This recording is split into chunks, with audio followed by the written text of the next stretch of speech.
Bonjour et bienvenue dans le Flash Info.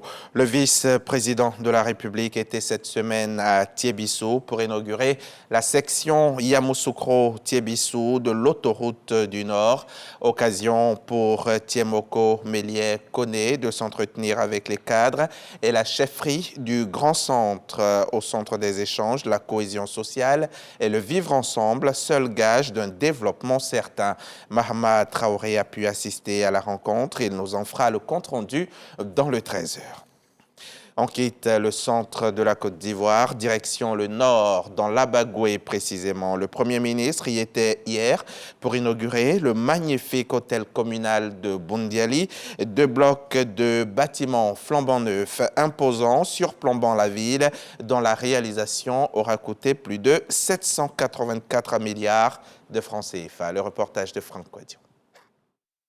Le Premier ministre Patrick Achi est dans la capitale de l'Abagoué. Étape principale de cette journée marathon, la mise en service de cet outil de développement, un hôtel communal qui sonne pour les populations comme un sésame pour impulser d'autres pistes de développement. Pour un petit problème d'extrait, on avait beaucoup de difficultés liées à ça.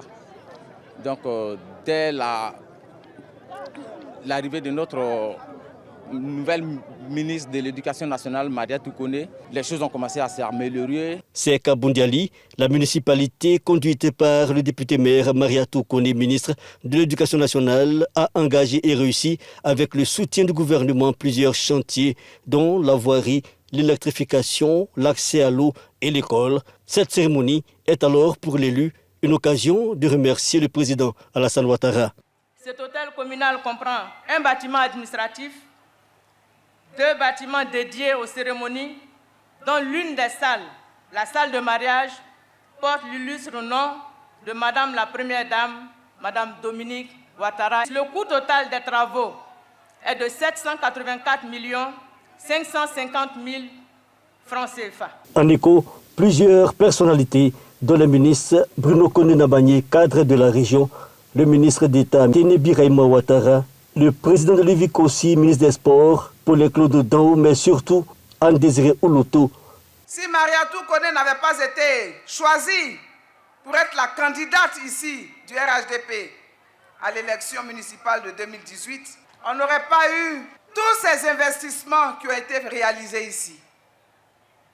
Elle a été choisie à juste titre et je voudrais, en son nom, dire merci au président de la République. Mais pour bénéficier de façon optimale des effets du développement, il faut renforcer la cohésion et l'esprit civique.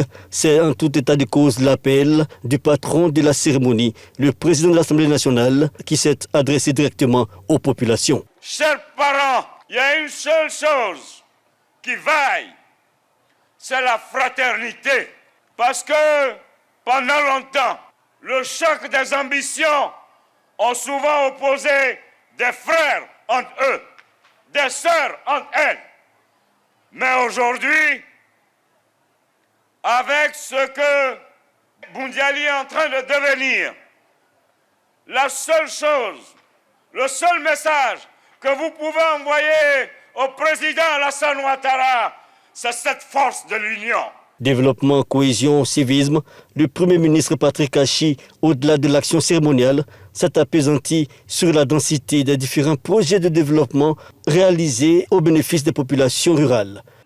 Notre cérémonie de ce jour n'est donc pas simplement l'inauguration de cette maison des citoyens essentiels qu'est l'hôtel de ville de Boundiali, mais bien au-delà.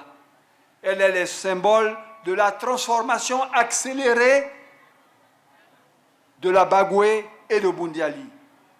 Parler de cette transformation de Boundiali et de l'Abagoué, c'est parler également des travaux du futur centre hospitalier de Boundiali, mais également de Kouto. C'est parler également de tous les projets prévus dans le 2e programme social du gouvernement qui sont en cours pour renforcer les infrastructures scolaires, amener beaucoup plus d'eau potable dans les départements de Boundiali, de Kouto ainsi qu'à Tengrela.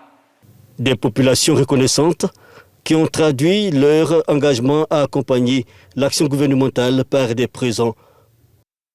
Ce bâtiment aura donc coûté 784 millions de francs en CFA. À l'heure de la fermeture des bureaux de vote à 18h, le taux de participation pour le scrutin législatif tunisien hier était de 8,8% selon le président de l'autorité électorale. Cette forte abstention intervient alors que les pouvoirs du Parlement se sont considérablement réduits avec l'adoption d'une nouvelle constitution instaurant un régime ultra-présidentiel. Le taux de participation se révèle aussi l'échec du président de la République à ramener les électeurs vers le vote avec déjà le faible taux de participation à son référendum constitutionnel en juillet dernier. Seulement 30,5% des votants avaient exprimé leur voix. Nous sommes dimanche et chaque dimanche, nous avons rendez-vous pour le magazine. Ce 18 décembre, l'invité du magazine du dimanche sera le directeur général du guichet unique du foncier et de l'habitat. Ousmane Koulibaly viendra nous dresser le bilan des journées portes ouvertes organisées récemment par le ministère de la Construction, du Logement et de l'Urbanisme et dans le cadre de la sensibilisation des populations sur les réformes de l'ACD, du permis de construire et du contrat de bail à usage d'habitation. Rendez-vous à ne pas manquer, c'est à 13h.